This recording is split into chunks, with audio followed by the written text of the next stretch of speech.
ಎಲ್ಲ ವೈಜ್ಞಾನಿಕವಾಗಿ ಆಗಿತ್ತು ಸರ್ವೆ.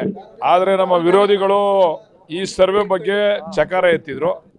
ಈಗ ನಮ್ಮ ಮುಖ್ಯಮಂತ್ರಿಗಳು, ಉಪಮುಖ್ಯಮಂತ್ರಿಗಳು ಮತ್ತು ಕ್ಯಾಬಿನೆಟ್ ಈ ವಿಚಾರವಾಗಿ ಮರು ಸರ್ವೆ ಮಾಡಬೇಕು ಅಂತೇಳಿ ವಿರೋಧಿಗಳ ಬಾಯಿ ಮುಚ್ಚತಕ್ಕಂಥ ಕೆಲಸವನ್ನು ಮಾಡಿದ್ದಾರೆ. ಅದಕ್ಕೆ ನಾನು ಸರ್ಕಾರಕ್ಕೆ ಮತ್ತು ಎಲ್ಲರಿಗೂ ಕೂಡ ಈ ಸಂದರ್ಭದಲ್ಲಿ ಅಭಿನಂದನೆ ಸಲ್ಲಿಸ್ತೀನಿ. ಹೈಕಮಾಂಡ್ ಮಾತು ಕೇಳಿದ ಮೇಲೆ ಇದನ್ನು ನಿರ್ಧಾರ ಮಾಡಿದ್ದಾರೆ. ಸಿಎಂ ಅವರು ರಬ್ಬರ್ ಸ್ಟ್ಯಾಂಪ್ ಅಂತ ಬಿಜೆಪಿ. ಇದು ನಮ್ಮ ಪಕ್ಷ ಹೈಕಮಾಂಡು ಪ್ರಬಲವಾಗಿದೆ ಅಂತಕ್ಕಂಥದ್ದಕ್ಕೆ ಸೂಚಕ ಇದೆ ನಮ್ಮ ಪಕ್ಷ. ಆದರೆ ನಮ್ಮ ಮುಖ್ಯಮಂತ್ರಿಗಳು ಯಾರಿಗೂ ಕೂಡ ರಬ್ಬರ್ ಸ್ಟ್ಯಾಂಪ್ ಅಲ್ಲ, ಅವ್ರದ್ದೇ ಆದಂಥ ಶಕ್ತಿಯನ್ನು ಅವ್ರು ಇಟ್ಕೊಂಡಿದ್ದಾರೆ.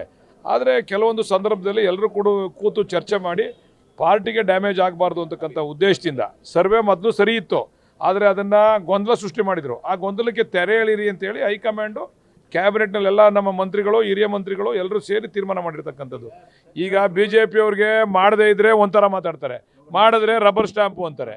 ಅವ್ರನ್ನ ನಾವು ಯಾವುದೇ ಸಂದರ್ಭದಲ್ಲಿ ಬಾಯಿ ಮುಚ್ಚೋಕ್ಕಾಗಲ್ಲ, ಅವ್ರು ಇದನ್ನೇ ಕಾಯ್ತಾ ಇರ್ತಾರೆ. ಅದಕ್ಕೆ ಅವ್ರ ಬಗ್ಗೆ ನಾವು ಹೆಚ್ಚಿಗೆ ಚರ್ಚೆ ಮಾಡೋದು ಬೇಡ. ಸರ್ಕಾರಕ್ಕೆ ಅಭಿನಂದನೆ, ಒಳ್ಳೆ ಕೆಲಸ ಮಾಡಿದ್ದಾರೆ. ಯಾರ್ಯಾರು ಆದಿ ಬೀದಿನಲ್ಲಿ ಬೊಬ್ಬೆ ಹೊಡಿತಿದ್ರಲ್ಲ ಅವ್ರು ಬಾಯಿ ಮುಚ್ಚಿದ್ದಾರೆ.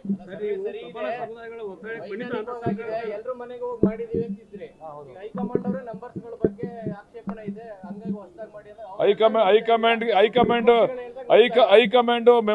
ನಂಬರ್ಸ್ಗಳಿಗೆ ಆಕ್ಷೇಪಣೆ ಇದೆ ಅಂತ ನಿಮ್ಗೆ ಯಾರು ಹೇಳಿದ್ರು?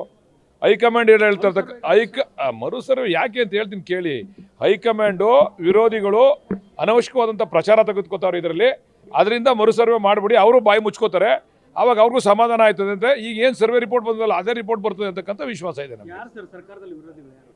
ವಿರೋಧ ಪಕ್ಷದವ್ರು ರೀ, ಸರ್ಕಾರದಲ್ಲಿ ವಿರೋಧ ಅಲ್ಲ, ವಿರೋಧ ಪಕ್ಷದವ್ರು ಬಾಯಿ ಮುಚ್ಚಕ್ಕೆ. ನಮ್ಮಲ್ಲಿ ಅಸಮಾಧಾನ ಅಲ್ಲ, ವಿರೋಧಿಗಳು ಬೊಬ್ಬೆ ಹೊಡಿತಿದ್ರಲ್ಲ ಆ ಬೊಬ್ಬೆಗೆ ಬಾಯಿ ಬ್ರೇಕ್ ಹಾಕಿ ಅಂತೇಳಿ ಮುಖ್ಯಮಂತ್ರಿಗಳಲ್ಲಿ ಮನವಿ ಮಾಡಿದ್ದು. ಯಾರಿಗೆ? ಸಿದ್ದರಾಮಣ್ಣ ಪ್ರಬಲಕ್ಕೂ ಎದುರ್ಕೊಳ್ಳಲ್ಲ, ವೀಕ್ ಅವ್ರಿಗೂ ಎದುರ್ಕೊಳ್ಳೋದಿಲ್ಲ. ಸಿದ್ದರಾಮಣ್ಣಂದು ಅವ್ರದ್ದೇ ಆದಂಥ ಶಕ್ತಿ ಇದೆ. ಆ ಭಯಾಗಿಯ ಎಲ್ಲ ಬಿಟ್ಬಿಡಿ, ಭಯಾಗಿಯ ಎಲ್ಲ ಬಿಟ್ಬಿಡಿ. ಸಾರ್ವಜನಿಕರಿಗೆ ಮತ್ತು ಹೈಕಮಾಂಡ್ಗೆ ಎಲ್ಲರ ಅಭಿಪ್ರಾಯಕ್ಕೆ ಗೌರವ ಕೊಟ್ಟಿದ್ದಾರೆ ಮುಖ್ಯಮಂತ್ರಿಗಳು. ಅಷ್ಟೇ, ಭಯದಿಂದ ಆಗಿದ್ದಾರೆ ಇನ್ನೊಂದಿಂದ ಪ್ರಶ್ನೆ ಅಲ್ಲ ಇದು.